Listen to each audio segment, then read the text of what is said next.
राजस्थान पत्र का संपादकीय गति 100 शब्द प्रति मिनट। Be ready. 3, 2, 1 स्टार्ट। जहरीली शराब से मौतों के समाचार आए दिन मिलते हैं। इस बार खबर मध्य प्रदेश के सीमावर्ती जिले मंदसौर की है। बीते सप्ताह यहां जहरीली शराब 3 जनों के लिए मौत का घूंट बनी और बाद आंकड़ा 7 तक पहुंच गया। मध्य प्रदेश के इंदौर, खंडवा और खरगोन से भी जहरीली शराब के कहर के समाचार आते रहे हैं। मंदसौर राजस्थान से सटा हुआ जिला है। जांच में यह बात सामने आई है कि अवैध शराब राजस्थान से बनकर यहां आती थी और इसे यहां छोटी बोतलों में भरकर धड़ल्ले से बेचा जाता था। पैरा जहरीली शराब से मौतें देश के अलग अलग हिस्सों में होती रही हैं।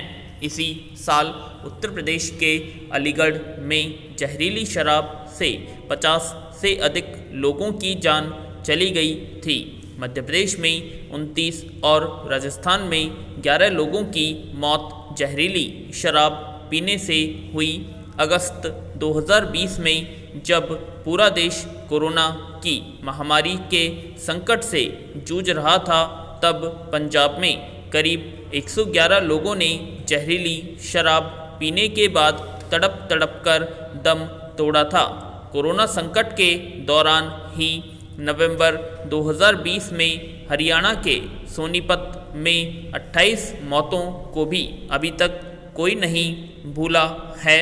देश का शायद ही कोई राज्य हो जहां तक को कुछ न कुछ लोग जहरीली शराब के सेवन से न मरते हों।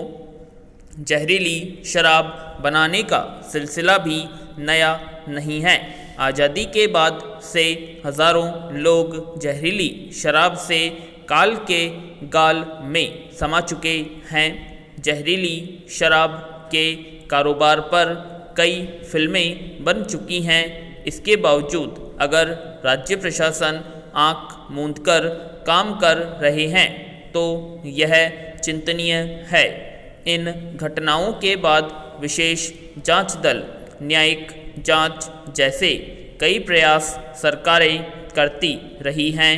हर बार कहा जाता है कि आरोपियों को छोड़ा नहीं जाएगा, मगर लगातार हो रही इन दुखद घटनाओं से साफ जाहिर होता है कि शराब के नाम पर जहर बेचने का काम बिना किसी रोक टोक के चल रहा है।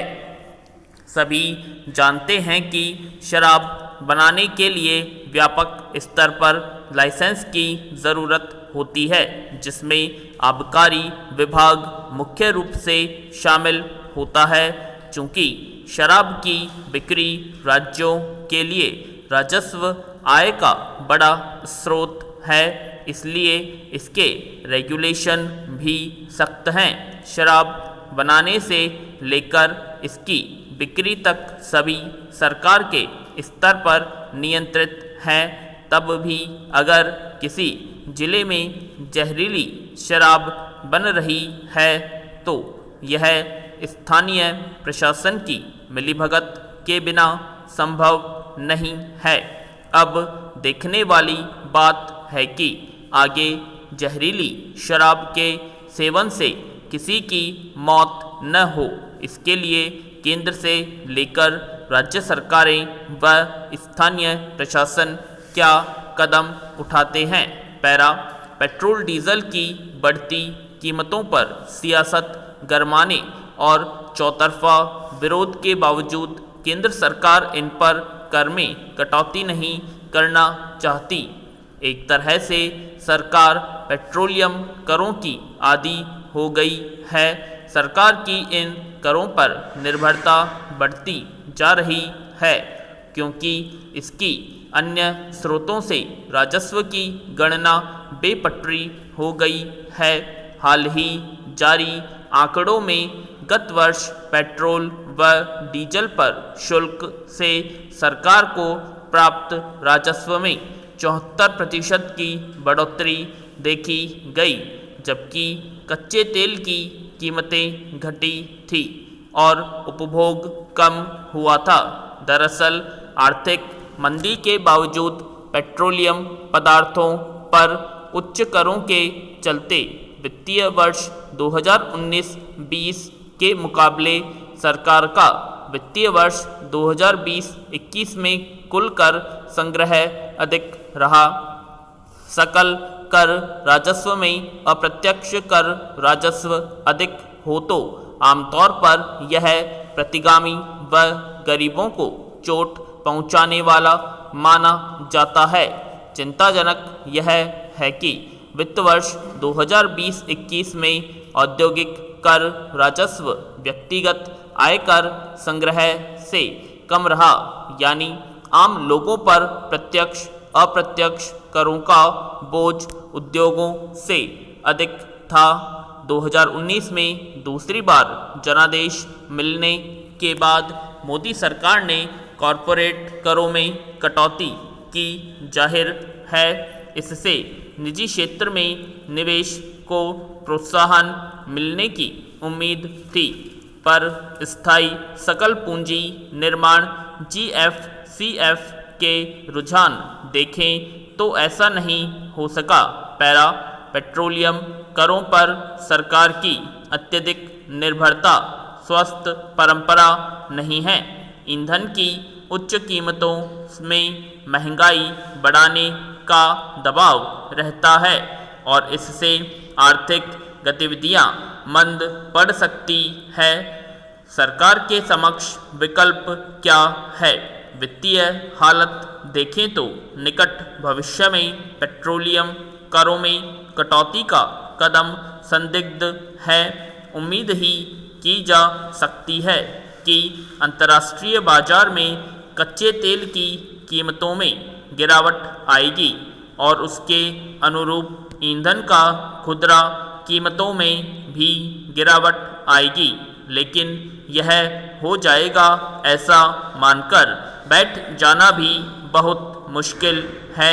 सरकार सर्वाधिक संपन्न 1% आबादी की व्यक्तिगत आयकर की दरें बढ़ाने पर विचार कर सकती है या कॉरपोरेट कर दरें पुनः बढ़ाई जा सकती है।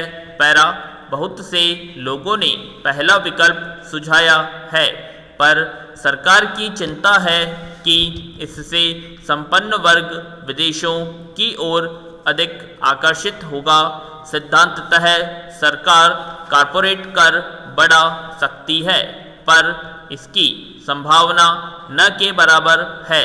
कॉरपोरेट कर की दरों में कटौती से निवेश भले ही न बढ़ा हो, लेकिन इस वक्त कर बढ़ा दिया गया तो कॉरपोरेट सेक्टर की भावनाएं जरूर आहत होंगी।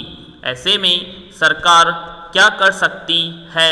निकट भविष्य में तो कुछ नहीं, पर दीर्घकाल में सरकार 2 कारणों पर विचार कर सकती है, जिनसे बेहतर कर राजस्व और कर व सकल घरेलू उत्पाद GDP के बेहतर अनुपात को हासिल करने में अड़चन आती है। पहला कारण है विभिन्न क्षेत्रों में नीतियों में बदलाव, कमजोर इंफ्रास्ट्रक्चर और प्रदेश, जिला एवं स्थानीय स्तर पर विभिन्न समस्याएं व अनुपालन आवश्यकताएं, जिनके चलते निवेश कम रहा है। कुछ समस्याएं केंद्र सरकार सुलझा सकती हैं, जबकि कुछ के लिए राज्यों के सहयोग की ज़रूरत है। दूसरा कारण है कर संग्रह में सुधार। हाल ही सामने आया कि उत्तर प्रदेश में एक ही शहर में कई थड़ी ठेले वाले और छोटे व्यापारी करोड़ों की संपत्ति के मालिक हैं और वे कोई कर नहीं देते।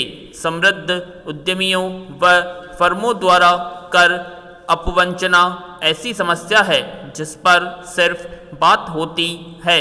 किसी सरकार ने इस संबंध में कोई ठोस पहल नहीं की। पैरा कर बढ़ाने के बजाय बेहतर होगा कि करों को कम कर उनका सरलीकरण किया जाए। डेटा का उपयोग इस तरह किया जाए कि कर अनुपालना हो और कर अपवंचना पर रोक लगाई जा सके। पैरा अंततः सरकार को मानना ही होगा कि कर राजस्व अर्थव्यवस्था की स्थिति पर निर्भर करते हैं। यदि अर्थव्यवस्था में वृद्धि नहीं होगी तो कर राजस्व में कैसे संभव है। विराम।